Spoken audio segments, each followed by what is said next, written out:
You've been watering, weeding, and waiting, and your garden still looks the same every single season.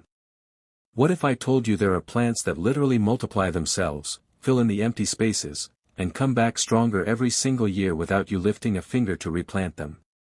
And the best part? May is the exact window you need to get them in the ground. Stay with me till the end of this video because number 7 on this list is the one most gardeners completely overlook, and it might just be the reason your landscape never looks as full as you want it to. Welcome back to Evergreen Gardens. If you're new here, this is the place where we make gardening work for you without draining your wallet or your weekends. So glad you found us. And to everyone coming back, you already know we don't do boring things here. Before we get into this list, do me a quick favor. Hit that subscribe button right now and turn on the bell notification. We drop practical, money-saving garden tips every week and you do not want to miss what's coming next. Now let's get into it. Number 1, Creeping Phlox. Now if you've ever driven past a house in spring and seen what looked like a waterfall of purple, pink or white flowers just pouring over a wall or down a slope, that was probably creeping phlox. And the reason it looks that way is because this plant spreads low and wide, hugging the ground as it goes. Here's what makes it special for May planting. The soil is warm enough for the roots to settle in fast, and by the time summer hits, it's already establishing its territory. You plant it once, and every spring after that it comes back and spreads a little further than it did the year before. It handles full sun, it works on slopes where grass refuses to grow, and it basically chokes out weeds just by existing. If you've got a bare patch that's been bothering you, this is your answer. Number 2, Black-Eyed Susan. Don't let the simple name fool you. Black-Eyed Susan is one of the hardest working plants in any landscape. Those golden yellow flowers with the dark chocolate center. They show up in summer and they don't stop until fall. But what most people don't know is that this plant self-seeds freely. What that means for you is that you plant a few this May, and by next season you'll have a whole cluster forming without buying a single extra plant. It pulls in butterflies and bees like a magnet, which helps everything else in your garden do better too. It's drought tolerant, it's tough, and it genuinely thrives on a little bit of neglect. So if you're the kind of gardener who sometimes forgets to water, this one is your best friend. Number 3, Lamb's Ear. This one surprises people every time. Lamb's ear is not grown for flashy blooms. The real attraction is its thick, silvery leaves that feel almost like velvet and give your garden a soft, elegant look from the moment it starts spreading. It grows by sending out small offshoots from the base, slowly filling in bare spots with very little effort on your part. Plant it along a border, pathway, or around taller flowers in May, and by midsummer it creates a beautiful carpet that makes the whole garden look more polished and intentional. Lamb's ear pairs especially well with colorful flowers because its silvery foliage acts like a natural frame, helping brighter blooms stand out even more. And it is as tough as it is attractive. Deer usually ignore it, slugs leave it alone, and most pests do not bother it at all. It also handles heat and dry conditions remarkably well once established, making it an excellent choice for low-maintenance gardens. If you want a plant that spreads easily, looks luxurious, and asks for almost nothing in return, lamb's ear is hard to beat. Number 4, Coneflower, also known as echinacea. Now echinacea is a name you've probably heard in a pharmacy before, and yes, it's the same plant. But in your garden it shows up as those tall, sturdy flowers with raised, spiky centers and petals that droop slightly downward in the most elegant way. What happens with coneflower in May is that when you plant it now, it gets a full growing season to establish. Then it starts self-seeding, and those seeds drop right around the base of the plant, creating a natural cluster over time. Birds absolutely love the seed heads, so if you leave them standing through winter instead of cutting them back, you're basically setting up a free bird feeder while also letting the plant spread naturally for next year. It's a full circle moment right there in your backyard. Number 5, Creeping Jenny. This one moves fast, and it moves with purpose. Creeping Jenny stands out immediately with its bright chartreuse, almost lime-green foliage that seems to glow in shady corners where most plants struggle to make an impact. It hugs the ground and spreads steadily, rooting as it goes. That means it quickly fills the gaps between stepping stones, spills beautifully over the edges of raised beds and containers, and blankets bare soil before weeds have a chance to take hold. Plant it in May while the soil is still cool and moist from spring rains, and within a few weeks you will start to see it forming a lush, colorful carpet. If you have a soggy corner, a low spot that stays damp, or an area around a pond or water feature that always looks empty and neglected, Creeping Jenny is made for exactly that kind of space.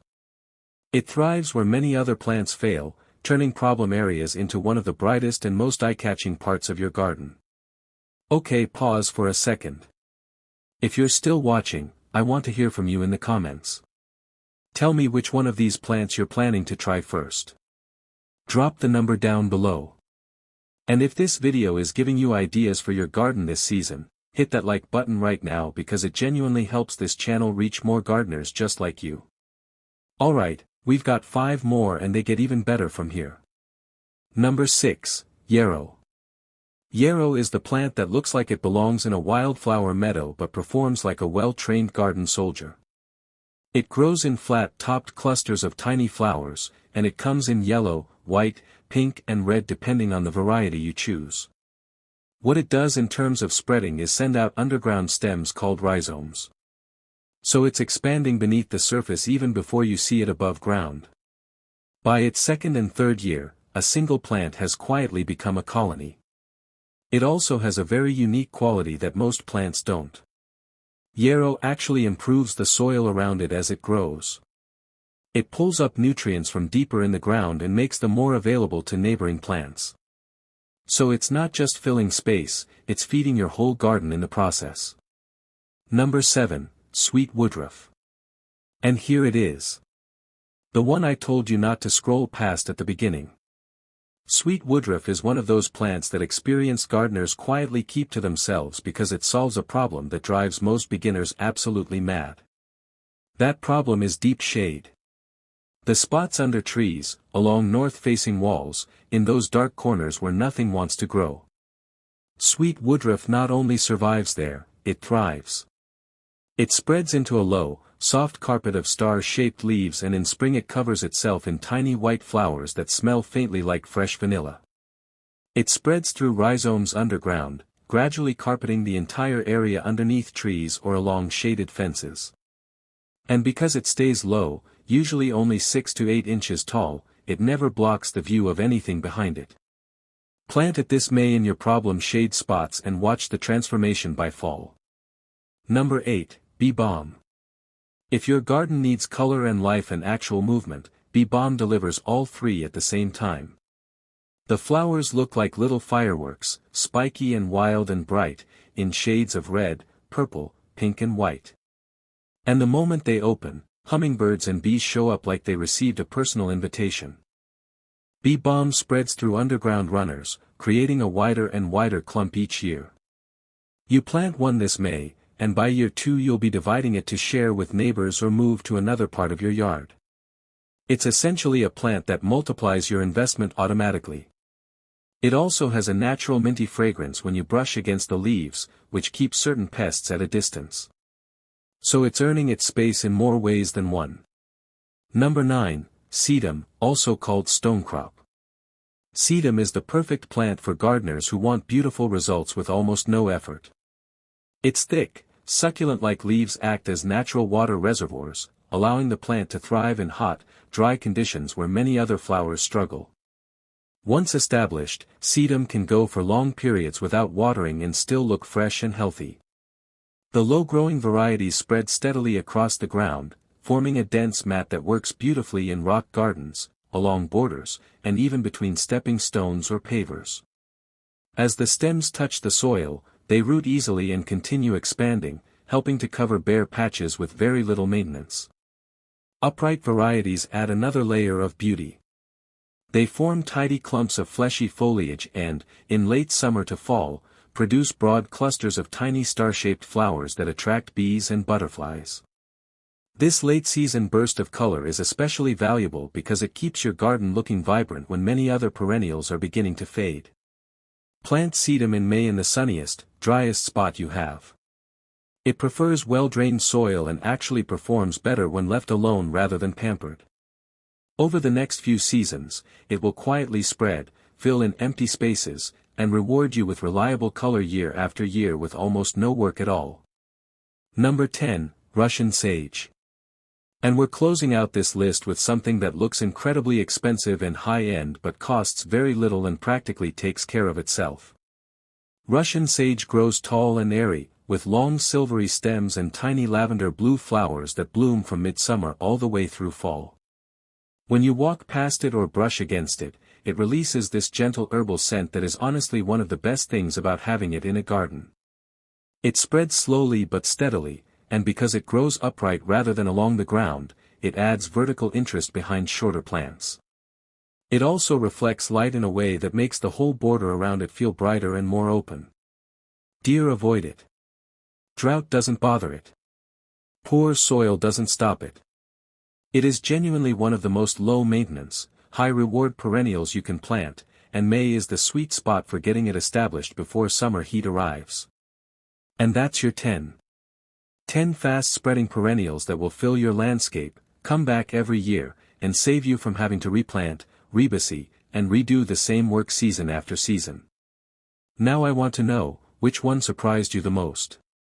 Drop it in the comments. And if you've already got any of these growing in your garden, tell me how they've been doing for you. I read every single comment and I genuinely love hearing what's working out there in your gardens. If you haven't subscribed yet, now is a really good time to do that. Hit the subscribe button, leave a like on this video if it helped you, and share it with someone who's been struggling to fill in their garden without spending a fortune. Next week we're going into something you definitely don't want to miss. Until then, keep growing and keep it green.